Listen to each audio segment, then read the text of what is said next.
Welcome to The Explainer. Today, we're diving into something you do all the time but probably never think about.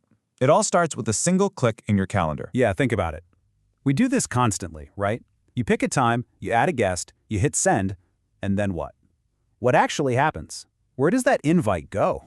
Well, for some services, that little click kicks off this surprisingly elegant journey. So come on, let's follow the data and see where it leads. So, where does this whole journey even begin? You might think it's with some complex app, but nope, it's just a single simple command. It all starts in a place you're already super familiar with, your Google or Outlook calendar. You just create an event like you normally would.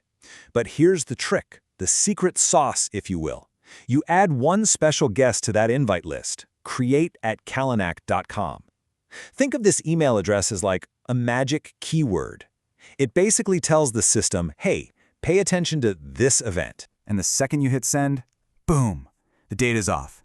It leaves your device and starts the first leg of its trip. Let's see where it's headed. So your calendar app, the one on your phone or your computer, it bundles up all that event info. We're talking the title, the time, the description, the whole list of who's invited. And it sends that whole package off to a very specific destination, a dedicated processing center running on an Amazon Web Services or AWS server. This is where your simple little invite is about to get a major upgrade. Okay, so now we've arrived at the brains of the operation. You can picture this AWS server as the super high-tech, incredibly fast sorting room just for your event data. When we say data processing, what we're really talking about is a digital mailroom. It's that simple. The server receives your invite, it rips open the digital envelope, and it starts sorting all the contents for you. And this is where the system really starts to work its magic. It literally tears apart the calendar invite, pulls out the event title, the date and time, who the organizer is, the description, and it files each piece away, perfectly organizing a database. Now, this next part is absolutely critical. Once all that data is sorted, the server does one more thing. It assigns the event a single, unique ID, a UID. This number is everything. It's like a tracking code for your event. It's how the system knows this specific meeting from any other meeting you've ever created. But okay, what happens when things change? The time gets pushed back or you have to cancel altogether. This is where the whole setup is just genius. So check this out. This is the brilliant part. Remember how you added that special email to create the event? Well, to update it or cancel it, you do exactly the same thing.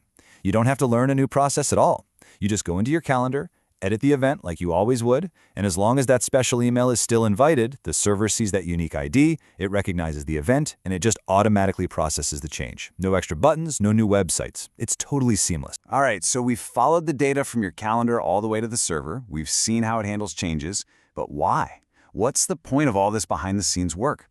Let's take a look at the final destination. All of that processing, all that automated sorting, it all feeds into this, a simple, clean dashboard for you, the organizer. It uses something called APIs, which are basically just messengers that let different pieces of software talk to each other to pull all that neatly sorted data into one place. This is what lets you do cool stuff like generate custom RSVP buttons, it gives you a full command center for your event, and it was all created from that one single email you added at the very beginning. Think about that for a second. This entire complex process was kicked off just by adding one email to an invite. It really makes you wonder, right? If managing an event can be simplified this much, what other daily hassles, what other complexities are out there just waiting for their own elegant, simple solution? Thanks for joining this explainer.